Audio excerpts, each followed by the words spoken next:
Jacob went on his way, and the angels of God met him. And when Jacob saw them, he said, "This is God's camp." So he called the name of that place Mahanaim.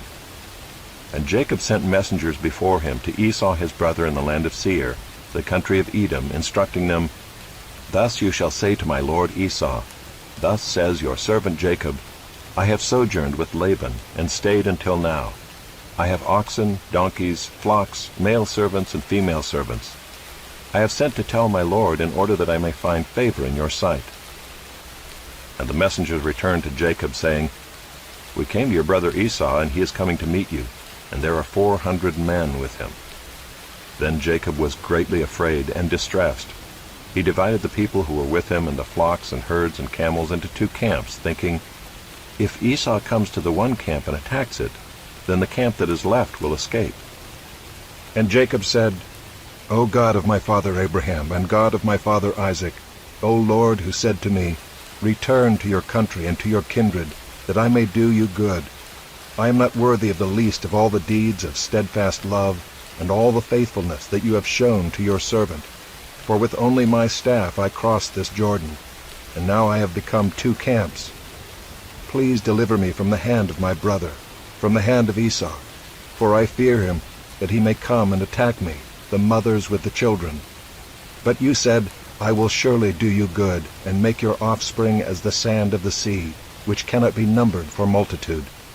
So he stayed there that night, and from what he had with him he took a present for his brother Esau, 200 female goats and 20 male goats, 200 ewes and 20 rams, 30 milking camels and their calves, 40 cows and 10 bulls, 20 female donkeys and 10 male donkeys.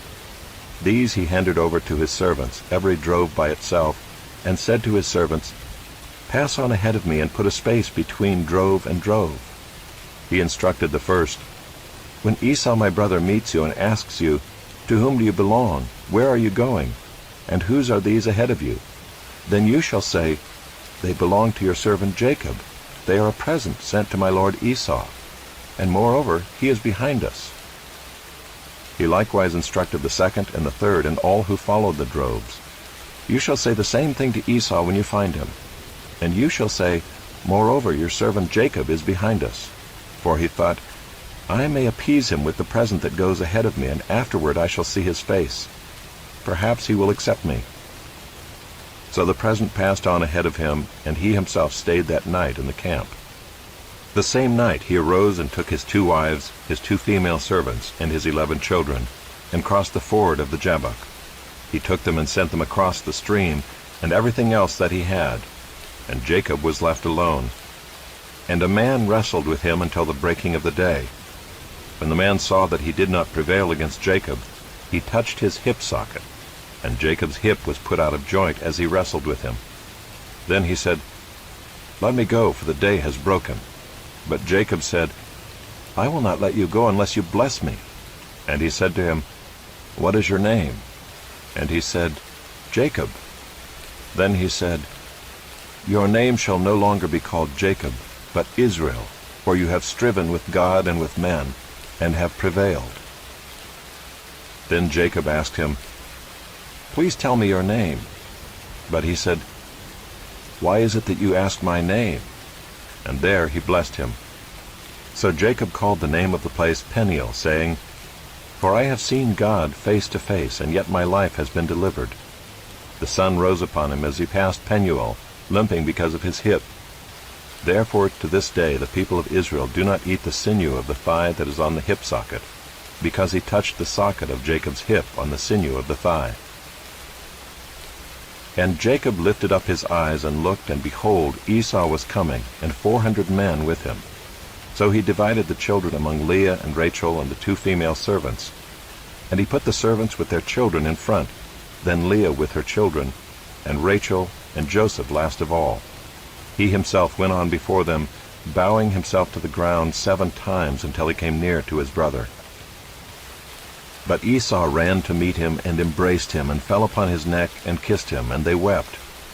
And when Esau lifted up his eyes and saw the women and children, he said, "Who are these with you?" Jacob said, "The children whom God has graciously given your servant." Then the servants drew near, they and their children, and bowed down. Leah likewise and her children drew near and bowed down. And last Joseph and Rachel drew near, and they bowed down. Esau said, "What do you mean by all this company that I met?" Jacob answered, "To find favor in the sight of my Lord." But Esau said, "I have enough, my brother. Keep what you have for yourself." Jacob said, "No, please, if I have found favor in your sight, then accept my present from my hand.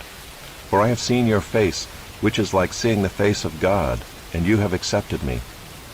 Please accept my blessing that is brought to you, because God has dealt graciously with me, and because I have enough." Thus he urged him, and he took it.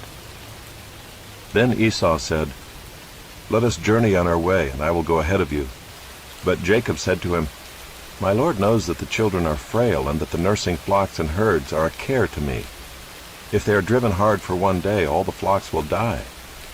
Let my Lord pass on ahead of his servant, and I will lead on slowly at the pace of the livestock that are ahead of me, and at the pace of the children, until I come to my Lord and Seir." So Esau said, "Let me leave with you some of the people who are with me." But he said, "What need is there? Let me find favor in the sight of my Lord." So Esau returned that day on his way to Seir. But Jacob journeyed to Succoth, and built himself a house and made booths for his livestock. Therefore the name of the place is called Succoth. And Jacob came safely to the land of Shechem, which is in the land of Canaan, on his way to Paddan Aram, and he camped before the city. And from the sons of Hamor, Shechem's father, he bought for 100 pieces of money the piece of land on which he had pitched his tent. There he erected an altar and called it El Elohe Israel. Now Dinah the daughter of Leah, whom she had borne to Jacob, went out to see the women of the land.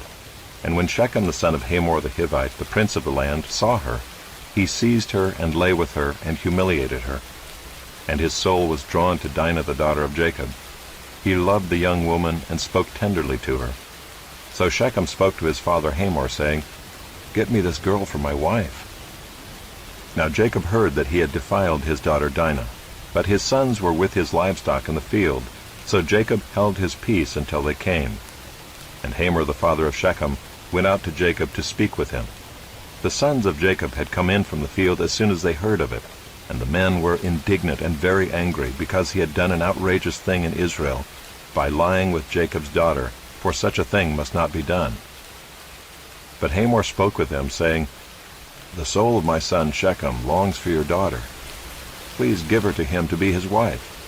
Make marriages with us. Give your daughters to us, and take our daughters for yourselves. You shall dwell with us, and the land shall be open to you. Dwell and trade in it, and get property in it." Shechem also said to her father and to her brothers, "Let me find favor in your eyes, and whatever you say to me I will give. Ask me for as great a bride price and gift as you will, and I will give whatever you say to me. Only give me the young woman to be my wife." The sons of Jacob answered Shechem and his father Hamor deceitfully, because he had defiled their sister Dinah. They said to them, "We cannot do this thing to give our sister to one who is uncircumcised, for that would be a disgrace to us. Only on this condition will we agree with you, that you will become as we are by every male among you being circumcised. Then we will give our daughters to you, and we will take your daughters to ourselves, and we will dwell with you and become one people. But if you will not listen to us and be circumcised, then we will take our daughter and we will be gone."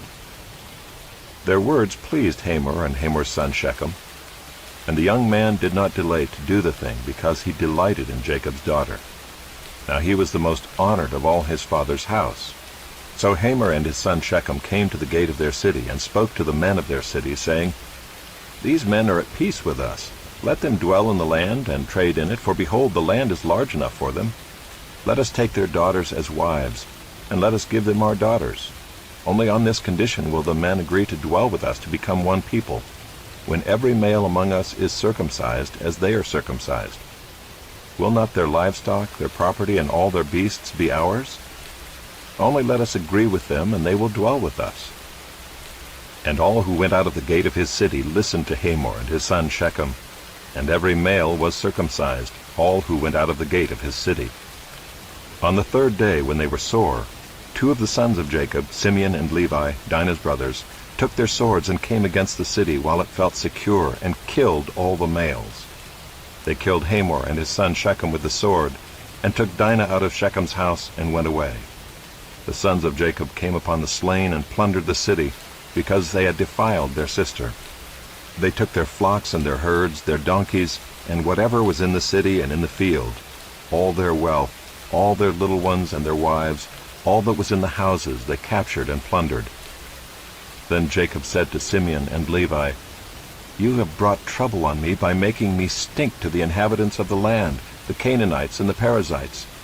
My numbers are few, and if they gather themselves against me and attack me, I shall be destroyed, both I and my household." But they said, "Should he treat our sister like a prostitute?"